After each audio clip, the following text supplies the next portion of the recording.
Welcome back, entrepreneurs. You've made it to the final step, step 5 of the Wells 90-day planning sprint.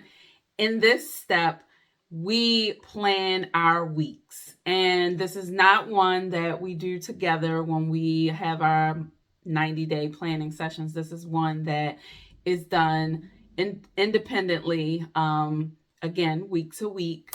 It is you using your key actions from the previous step to map out your weeks, identify the right times and actions that you will take towards your goal, your big goal, and tracking against those KPIs. So you have all the things, the key actions that you're actually going to take. This is about plotting and planning them accordingly.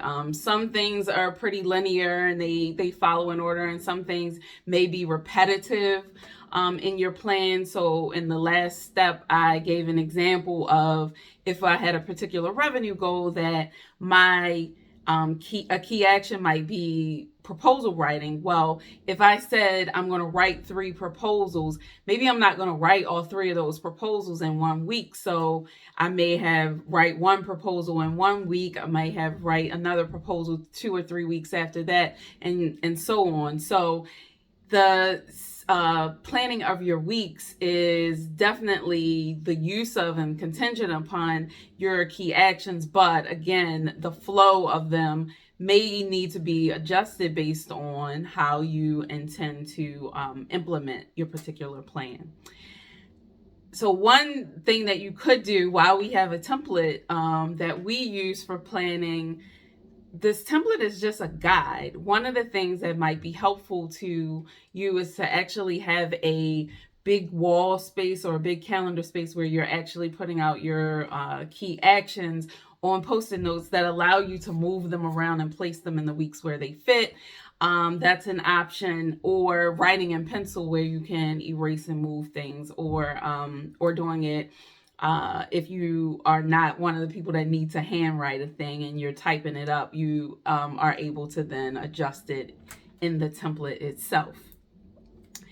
I recommend for this step blocking a set of uninterrupted hours every week in which you work on these particular key actions. And so in planning your weeks, where is it that you can have a 3 to 4 hour block of time?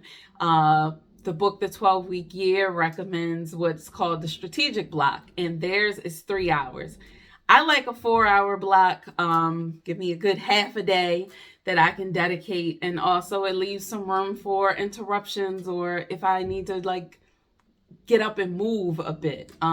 It gives me that additional space. But I do highly recommend you identify a particular block of time. It's uninterrupted.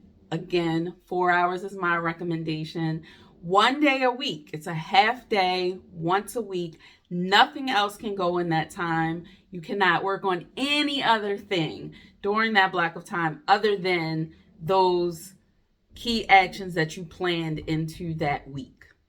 And another recommendation for this particular portion of the plan that I believe will add to the success is that you have some kind of weekly check-in. You have an accountability moment, an accountability partner that you are meeting with at the end of that week, or either at the top of the week about the week prior.